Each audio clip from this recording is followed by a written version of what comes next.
Bonjour à tous, c'est Patricia. J'espère que vous allez bien. Bienvenue pour une nouvelle vidéo avec parlez-vous-français.com. Alors, comme vous pouvez le constater, donc c'est un peu un lieu inhabituel là où je suis, enfin pour vous, parce que d'habitude je suis devant mon tableau blanc, voilà, et là donc je suis à mon bureau. Donc aujourd'hui, en fait, je ne vais pas faire de grammaire ni de vocabulaire, c'est juste pour vous donner quelques conseils. Euh, L'apprentissage du français, ça passe par plusieurs aptitudes, plusieurs compétences, vous savez. Donc il y a l'expression, vous savez qu'il y a l'expression orale, la production orale, et il y a l'expression écrite, la production écrite. Donc en fait, oui, les conseils que je vais vous donner, ce sont des conseils de compréhension écrite. Voilà. Ça passe par là. L'apprentissage du français passe par là, par la compréhension de l'écrit, donc par la lecture. C'est vraiment très très important. Alors, peut-être que vous lisez, et aussi, alors si vous lisez en français, vous pouvez me mettre, vous savez, dans la barre des commentaires de YouTube ou alors sur le blog, qu'est-ce que vous lisez, qu'est-ce que vous aimez lire. Alors, moi j'ai souvent, avec mes élèves, j'ai souvent des questions de la part de mes élèves qui me demandent qu'est-ce que je pourrais lire. Alors moi, j'ai dit toujours, d'abord, le premier conseil que je pourrais donner, ce serait donc déjà, ça c'est vraiment très important, ça paraît évident, mais il y a des personnes, je pense, je ne sais pas, qui n'y pensent pas forcément. Donc, c'est vraiment, le premier conseil, ce serait vraiment de choisir sa lecture en fonction de son niveau. Donc, choisissez votre lecture en fonction de votre niveau, pas en fonction de votre ambition. Parce que si vous choisissez une lecture par rapport à ce que vous aimeriez lire, ça risque d'être un peu trop difficile. Donc, par rapport à votre niveau, vous devez choisir votre lecture. Voilà. Si vous êtes un niveau débutant, si vous avez un tout petit niveau, n'allez pas choisir des livres en français, des livres difficiles, des romans en français par exemple. Non, ne faites pas ça parce que vous allez très vite être découragé, et si c'est pour aller avoir un dictionnaire à côté de soi, ce n'est pas vraiment intéressant, et je pense que c'est pas vraiment enrichissant. Donc, si vous avez un petit niveau, par exemple, ben, c'est tout bête à dire, mais ne riez pas parce que c'est vraiment très sérieux. Choisissez plutôt des livres pour enfants. C'est un vrai conseil que je vous donne. Commencez avec des livres pour enfants si vous êtes débutant, parce que un livre pour enfants, ça va, dans le livre, le vocabulaire employé va être un vocabulaire qui sera très très simple, avec des mots très faciles, et souvent il y a une répétition des mots, des mêmes mots. Voilà. Donc pour vous, ça vous permettra donc d'apprendre des mots nouveaux et d'apprendre en douceur. Si vous avez un niveau qui est un peu plus élevé qu'un niveau débutant, allez-y crescendo, allez-y progressivement. Voilà. Vous pouvez lire des petites histoires pour enfants ou alors des livres pour adolescents. Ça aussi, je pense que ça pourrait être intéressant pour vous de commencer comme ça. Voilà. Si vous habitez en France, parce que je ne sais pas dans vos pays comment ça se passe, donc vous avez certainement des bibliothèques aussi, mais en France, par exemple, les bibliothèques donc sont payantes.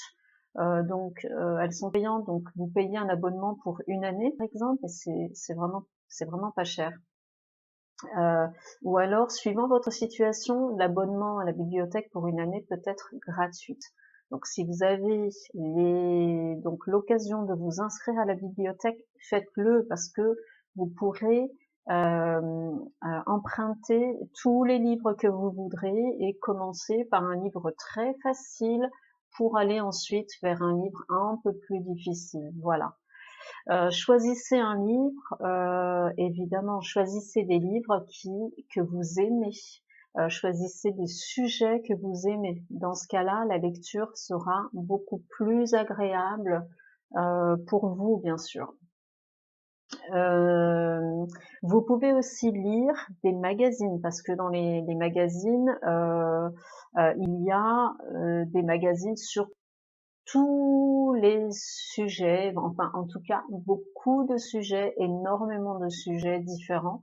Donc par rapport à vos passions, à ce que vous aimez dans la vie, vous trouverez forcément un magazine qui vous plaît. Et donc vous pourrez lire éventuellement ce magazine ou pourquoi pas vous abonner à un magazine. Voilà, euh, donc pour mon conseil, le premier conseil, donc choisissez vraiment quelque chose au début de facile, de très facile. Si vous voyez que le niveau est vraiment trop facile, changez. Il vaut mieux faire dans ce sens-là. Le deuxième conseil que je peux vous donner, c'est l'utilisation du dictionnaire. Alors moi, dans mes cours, c'est vrai que quand j'ai des groupes, je fais toujours la chasse. C'est vraiment ça, je vous assure. Je fais toujours la chasse aux personnes qui ont des dictionnaires bilingues ou alors, vous savez, des traducteurs électroniques. Euh, voilà, je sais que les personnes asiatiques ont beaucoup de traducteurs électroniques. Je l'ai vu hein, dans mes cours. Voilà. Ça, à mon avis, c'est pas une bonne méthode. Je pense que ce n'est pas une bonne méthode d'utiliser systématiquement soit le traducteur électronique ou alors le dictionnaire. Parce que si vous cherchez, déjà, vous lisez un texte ou un article et vous allez toujours chercher dans le dictionnaire ou dans le traducteur la traduction du mot, votre cerveau ne travaille pas puisque vous allez chercher vous-même la réponse dans le dictionnaire. C'est-à-dire qu'il n'y aura pas, je pense, de mémorisation, de bonne mémorisation, parce que vous n'aurez pas fait ce travail de deviner le mot et deviner la signification du mot. Donc, évitez le plus possible l'utilisation du dictionnaire ou l'utilisation d'un traducteur.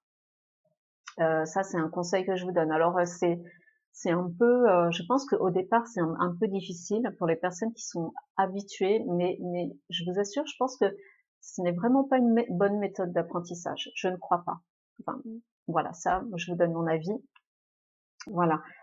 Essayez. Bon, après, si quand vous lisez un texte, s'il y a un mot que vous ne comprenez vraiment pas, qui vous empêche de comprendre le sens de la phrase, allez chercher ce mot-là dans un dictionnaire. Alors, l'idéal, c'est d'aller chercher ce mot-là dans un dictionnaire français, français. Voilà. Après, si vous préférez aller voir dans un dictionnaire bilingue, vous pouvez le faire éventuellement, mais essayez de minimiser au maximum l'utilisation d'un dictionnaire ou d'un traducteur. Voilà. Troisième conseil que je peux vous donner aussi concernant la lecture, c'est de lire à haute voix. Voilà, ça c'est vraiment très important. Lisez à haute voix, ça vous permettra non seulement de travailler sur la prononciation, de faire la différence entre ce que vous voyez et ce que vous dites. Voilà, de faire ce travail de prononciation, c'est vraiment important. Puis aussi, je pense, pour la mémorisation des mots, la mémorisation du vocabulaire, je pense. Donc ça, c'est aussi important. Voilà, donc c'était les conseils pour améliorer donc sa lecture en français. Dites-moi, vous, qu'est-ce que vous lisez et comment vous faites pour travailler sur un texte en lecture? Quelle est votre méthode? Est-ce que vous utilisez des dictionnaires? Est-ce que vous utilisez des traducteurs? Est-ce que vous essayez de deviner vous-même, hein, donc le sens du mot? Dites-moi comment vous faites. Voilà. Je pense que la prochaine fois, je vous donnerai d'autres conseils sur sur les livres qui sont, pour que je juge moi, donc intéressants pour apprendre le français. Voilà. Et ben écoutez, c'est tout. Moi, je vous dis à très bientôt pour une nouvelle vidéo et j'attends vos commentaires, hein, sur la barre de commentaires ou sur le blog. À bientôt. Salut.